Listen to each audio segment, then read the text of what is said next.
It's time for the second episode of my autumn series where I make recipes that showcase autumnal produce.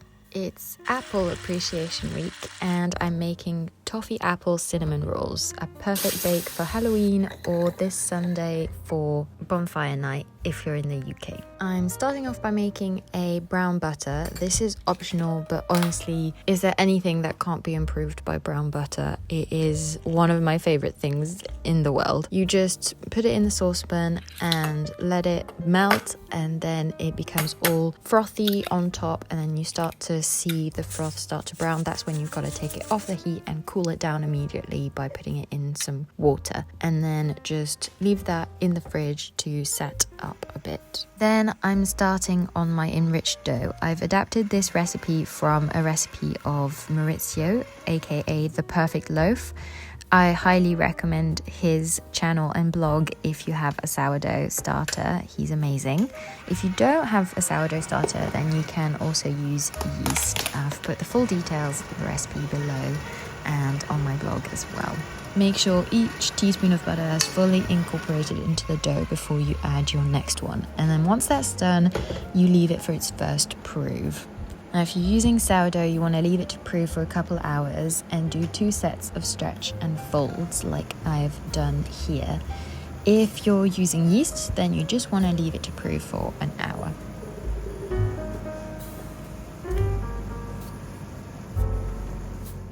Now, while that's proving, we can prep our apples. While I'm peeling, coring, and chopping roughly to the same size, I just want to take a minute to talk about apples. I'm currently in the UK, and October marked the start of British apple season. Britain has amazing apples. I know they're like a really common fruit, but they don't get the love and respect that they deserve. There's so many different varieties, so many different textures, flavors, colors, shapes, sizes. Honestly, love apples, and Britain has a lot of amazing native varieties. In fact, in Victorian times, it grew the largest amount of varieties in the world.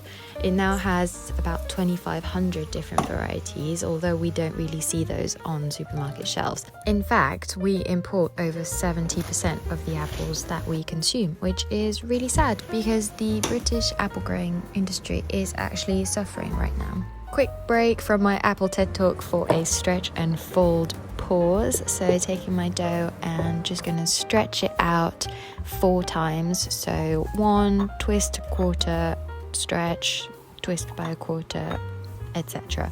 And doing that twice over the 2-hour proof. Back to my apples. All this to say, try and buy local and seasonal if you can. I've gone for the Cox variety here because I wanted the tanginess, but a cooking apple like Bramley would also work really well. The aim is to boil them down until you get rid of as much moisture as possible, so we get a really nice paste that's easy to spread. And we want to get some caramelization to get those toffee apple notes, so don't worry about browning. Right, really fancy an apple now. The final preparation I've made here is the cinnamon sugar, which is just a mix all in one bowl kind of situation. The toffee apple preparation is done when it looks like this, and it just needs to be left on the side to cool down for about an hour, which is perfect because it's just the amount of time you need to give the dough one last stretch and fold and pop it in the fridge to firm up so it's easier to roll. 1 hour later, we're ready to roll it out. So dust off a worktop with some flour, prop the dough out, bit of flour on top, bit on the rolling pin, and then roll it out to about a centimeter thickness. I've gone for quite a high filling to dough ratio, so you can roll it out a bit thicker, like an inch, if you don't want as much filling, but really, like, the filling's great, so why not? Start with the apple paste, so just dollop it on and thinly spread it across the dough, and then sprinkle on the cinnamon sugar. I'm using about 3/4 of the mix because the last quarter is going to be used for our glaze. Roll up the dough like a Swiss roll as tightly as you can.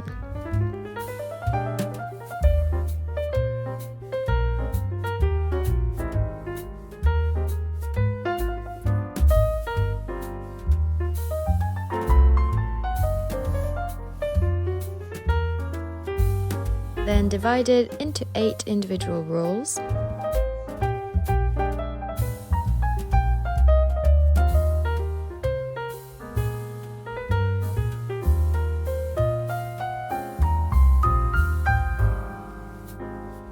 Then prop them into a deep baking tray lined with butter and baking parchment.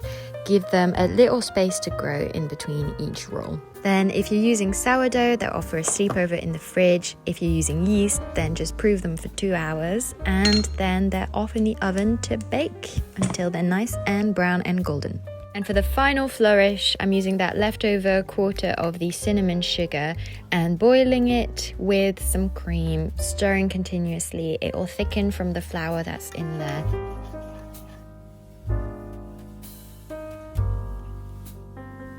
And then I can drizzle that on top of my warm toffee apple cinnamon rolls. And voila, ready to enjoy.